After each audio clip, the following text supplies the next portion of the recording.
श्री शिवाय नमस्तु।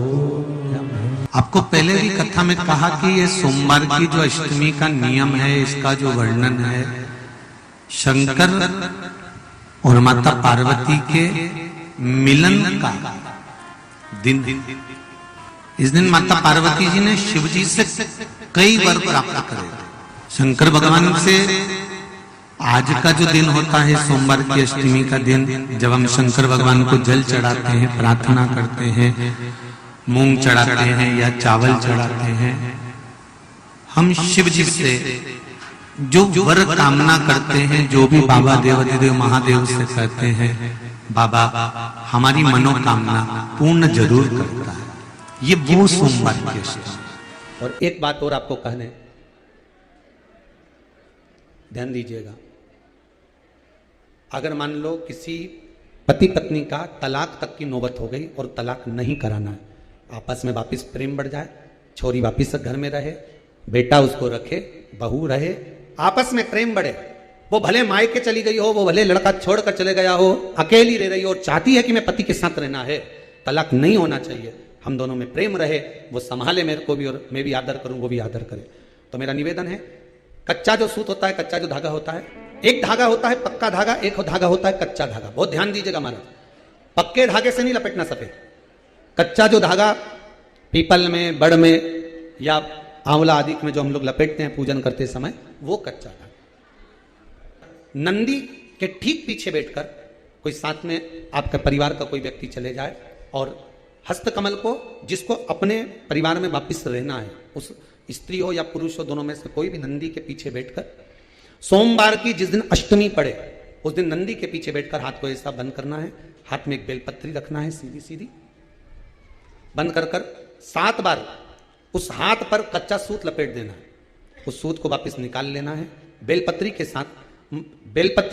साथ में, और बेलपत्री को तो अपने पास में रखना। सबसे पहले माता पार्वती का जो हस्तकमल ऐसा होता है शिव मंदिर में, उस हस्तकमल में वो सूत जो आपके हाथ से निकला है वो उसमें डाल देना है, माँ जगत जननी से प्रार्थना कर। और जो बेलपत्री आपने संबंध को जोड़ने के लिए अपने हाथ में ली है, वो शंकर भगवान के कटी भाग में।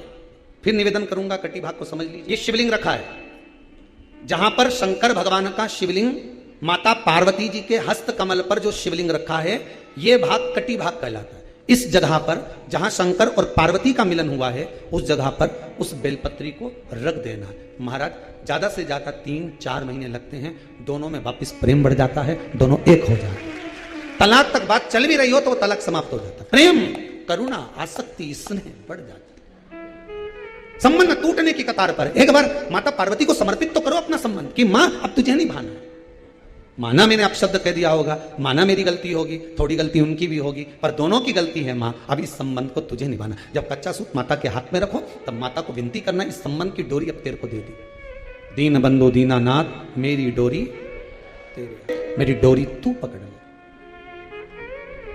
मेरी ये डोर तुम पकड़ कर भगवान से प्रार्थना करो, निवेदन करो। संबंध टूट रहा है, इसको संभाल लो। घर में क्लेश मच रहा है, इसको संभाल लो। परिवार टूटे ना।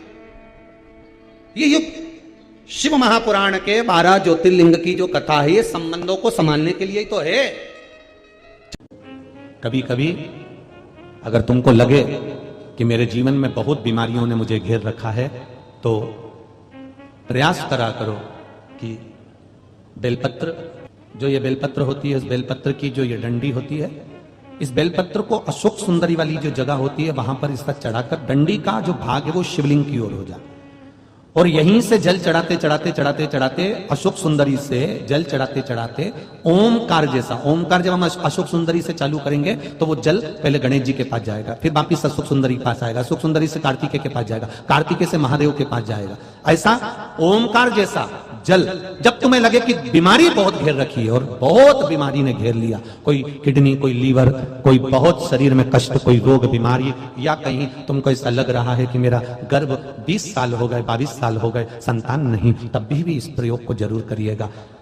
डंडी का मुख शिवलिंग की ओर, पत्ती का मुख अशोक सुंदरी की ओर, जल चढ़ाते समय अशोक सुंदरी से धार चालू कर गणेश जी पर, गणेश जी मालूम है ना सबको कहां गणेश जी होते हैं, कहां कार्तिकेय होते हैं, एक बार समझ लो उसको भी अच्छा। अगर इस कार्य को कर रहे हैं तो बेलपत्री जो चढ़ा रहे हैं वो अशोक सुंदरी वाली जगह पर बीच में चढ़ा दिया, डंडी का मुंह किधर होगा। जल चढ़ाना यहीं से चालू करा, यहां से गणेश जी पर गया, गणेश जी से अशोक सुंदरी पर आया, अशोक सुंदरी से कार्तिकेय पर आया, कार्तिकेय से देवादिदेव महादेव पर आया। ये ओम बिंदु जल है, इसको हरिओम जल भी कहते हैं। उज्जैन महाकाल में भगवान शंकर को सवेरे सवेरे सबसे पहला जो जल चढ़ता है वो हरिओम जल चढ़ता है। आप कभी भी उज्जैन वालों से जाकर पूछना, भस्म रमैया मंडल से पूछना, या उज्जैन के किसी एक व्यक्ति से पूछना, या वहां के पंडित जी से पूछना कि हरिओम जल कब चढ़ता है, तो वो कहेंगे सबसे पहला जल सुबह का हरिओम जल चढ़ता है। इसको हरिओम जल भी कहते हैं। ये रोग निवारण के लिए, कार्य सिद्धि के लिए होता है। कभी कभी आप किसी कंपटीशन एग्जाम में बैठ रहे हैं, किसी परीक्षा को देने के लिए जा रहे हैं, तब भी हरिओम जल का प्रयोग कर सकते हैं।